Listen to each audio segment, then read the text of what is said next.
Well, joining us now is Mr. Kunle Adegoke, Senior Advocate of Nigeria and Principal Partner at Adegoke & Co. Good morning, SAN. Thank you for joining us on the morning show. Three quick issues. Yes. Good morning, Dr. Abati. Good morning, Rufai. Good morning, everybody. Good morning. In the studio. It's my pleasure to be with you this morning. Right. Quickly. The Court of Appeal, Abuja Division, has upheld the decision of Justice Omotosho on January 22 in the matter of Rivers State and the governor and the 27 lawmakers. Three main issues. The facts not controverted are deemed admitted. 2, Section 91 of the Constitution dealing with quorum. Okay, that 2/3 of a House of Assembly must sit for the decision to be valid. 3, Section 109(1)(g), which talks about whether decampment, desertion is self-executory, although the Court of Appeal didn't pronounce on that. So we have a situation where it looks like Governor Fubara has been running an illegal budget in the eyes of the law. Now, what is next? What do you advise? What are the implications of the Court of Appeal upholding unanimously the decision of the Federal High Court presided over by Justice Omotosho? Right, thank you very much. The situation in Rivers State is a raging inferno which may consume all those who are actually involved in this unnecessary crisis. And when you look at it, yes, we can say that there is a legal response that must come from the parties. There is equally a political response that must come from the parties. As of today, the position of the law as regards the legality of the budgets passed by or purportedly passed by the House of Assembly, by the 4 lawmakers who are pro-Governor Fubara, the pronouncement of the Court of Appeal is the state of the law as far as that issue is concerned. Any other issue that may not be decided by the Court of Appeal may still be left to be decided by the competent court of jurisdiction, but as regards the status of the budget, it is a nullity. The only court, which is a legal response now, that parties may take, is to take a step to the Supreme Court to decide whether the Court of Appeal is correct in its interpretation of the law or otherwise. With respect to the political response, I would rather prefer that parties at this particular stage should please bury their personal ego, personal considerations, and rather allow the interests of Nigerians, the interests of indigents and citizens in Rivers State to please prevail. There is no crisis that will benefit the people. There is no crisis that will benefit the rule of law, that will benefit good governance. And if all parties are pretending to be Democrats and are claiming to be advocates of good governance, it is high time they buried their personal considerations and allow the interest of the people, the interest of the masses to prevail. Constitutionalism requires that every individual and institutions involved in a democratic process should allow the spirit of the Constitution to prevail. There is only one way to interpret the Constitution, more so when a court of law has pronounced on it. Any other alternative interpretation anybody may be urging will not be the correct position of the law. And with respect to the issue of the budget, the Court of Appeal has pronounced that is the position of the law as far as that is concerned as of today. And on that basis, I would rather implore that both legal and political responses should be fully considered by the parties to work towards the interest of the people of Rivers State and Nigerians in general. Because any Nigerian may find himself in Rivers State today or tomorrow. That means that he is equally a resident or a person present in the state whose interests may be affected one way or the other by the activities of the individuals involved in this crisis. All right. Thank you so much for your insights. And I'm glad you're emphasizing good governance and what the law says about this matter. Now, what does it mean in practical terms? Because, from the perspective of modalities, this budget has almost run its course. There's already talk of the 2025 budget. So understand what the judgment says, but translating into practical terms, what does this mean? Yes, the decision of the Court of Appeal, which has nullified the budget, definitely will affect acts carried out in pursuance of the implementation of the budget. But majority of these acts can no longer be undone. Monies that have been spent on maybe construction of roads or bridges or whatever, which probably contractors have completed, contractors who were not involved in the origin of this crisis should not bear the punishment of the failure of people involved in government to properly coordinate their ego and bury their personal interests. And in this circumstance, there cannot be allowed to be a vacuum in law, and such acts that have been carried out ordinarily would not be set back by the decision of the court, which in any case probably, it is like saying that a court will not grant an injunction in respect of a completed act. For those things that have been done, it may be impossible to get them undone, but for those that are yet to be implemented, definitely the decision of the Court of Appeal has caught up with such plans, activities, and proposals of government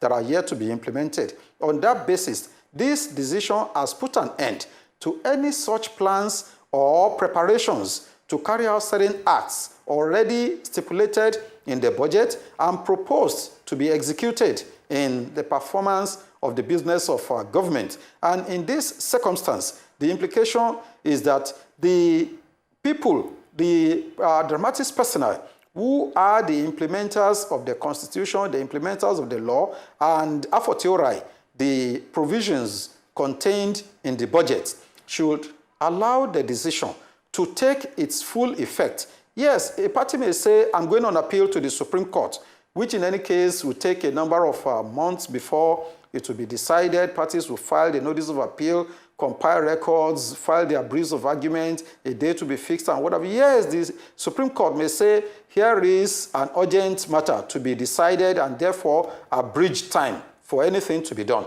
But as it stands today, all these will not inure to the interest of the people. The decision has put an end to certain proposals, certain acts that are being planned to be carried out by the government insofar as the budget is concerned. Yes, a stay of execution may be filed or injunction pending appeal, because these are steps normally taken by lawyers in order to protect the immediate and long-term interests of their clients. But lawyers who are involved should equally advise their clients properly. I had featured on this television program, sometimes probably earlier this year, where I advocated the position that with respect to those who decant to another party, yes, their seats might be deemed vacant, but that is not an issue. That it is still simply a matter of ego, a matter of political interest of the individuals involved that are actually dictating everything that is happening. And that is why it would be better at this stage. Yes, let us assume, let us take it that, okay, the Court of Appeal has pronounced. Why would it not be possible for parties to call themselves together and say at this stage, yes, let us follow the decision of the Court of Appeal. Let's allow the House of Assembly, as it was initially composed, to continue its operations, while the issue, whether those who have decamped are still valid members of the House of Assembly, is yet to be determined by the appropriate court, before which the matter is pending. I do not very much see the possibility or likelihood of the decision of the Court of Appeal rendered yesterday to be overturned by the Supreme Court, considering the fundamental issues considered by the sound panel that delivered that decision, because they took into consideration what role did the appellants play at the level of the High Court when the matter came up. Okay. If the appellant, could claim, assuming the appellant could claim that it was not served with the processes that originated the case, it wasn't aware, it would have been a different thing. Then we could say probably the okay, sir, can you hear me, sir? obtained the judgment Can you hear me, sir? or otherwise. Can you hear me, sir? Very much, sir. Okay, good. Yes, sir. But Yes, the sir. Rivers State government has insisted that the Court of Appeal judgment yesterday in Abuja did not reinstate Martin Amaole-led faction. In fact, in a statement by the Attorney General, Israel Dagu Ebroma in Port Harcourt, the government clarified that Amaole and 26 others had defected on the 11th of December, 2023, and added that their seat became vacant automatically from the defection. The Attorney General insisted that the issue of defection of Amaole and 26 others were never brought before the High Court and the Court of Appeal in Abuja, and therefore no court should legitimize their membership of the House of Assembly on the basis of the defection. What's your take on this reaction by the Rivers State Attorney General? Because they're saying now that this case is about the budget, it's not about Amaole and, how the Amaole has now been legitimized of some sort. They're saying, oh, this is about the budget. And the reason that they also cited why they threw most of their processes out of court was because that was after a peace agreement that was held, and it was a term of the peace agreement, but obviously, in a clever way, the Amaole faction did not pull out their process from the court when Fubara did by meeting the term of his own peace agreement. Right. I think the press is better informed with respect to what was actually decided yesterday by the Court of Appeal. The press had its own representatives there who listened from the beginning to the end and who probably even recorded verbatim everything that the Court of Appeal pronounced or did. And in that circumstance, definitely you gentlemen are likely to be better informed by majority of us who are out here pontificating on what the court decided and what it did not decide. And taking the statement made by Dr. Abati earlier this morning to the effect that the Court of Appeal did not pronounce on the legality or otherwise of the status of the party that decide whether their seats had been vacated or otherwise in this particular decision under review. If that is the correct position of what the Court of Appeal actually did, definitely that issue is still a live issue before another court.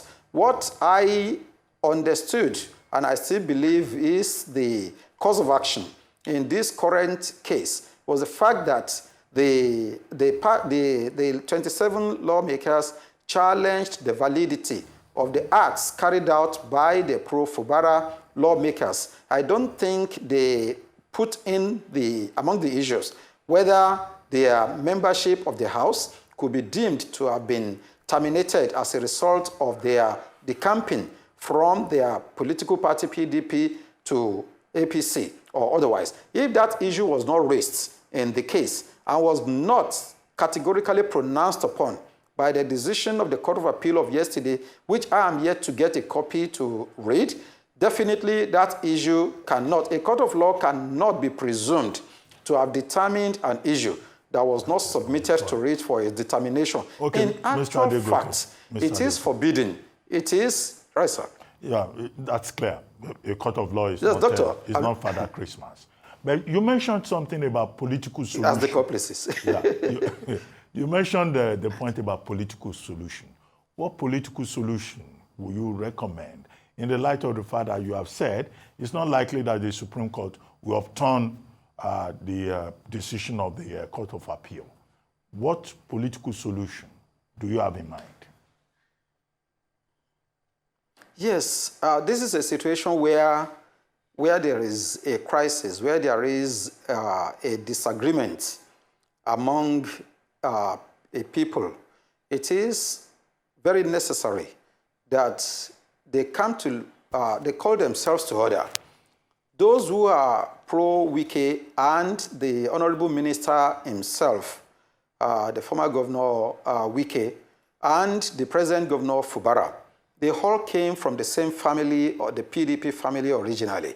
Along the line, disagreements came, whether as a result of who should control what or who should determine what.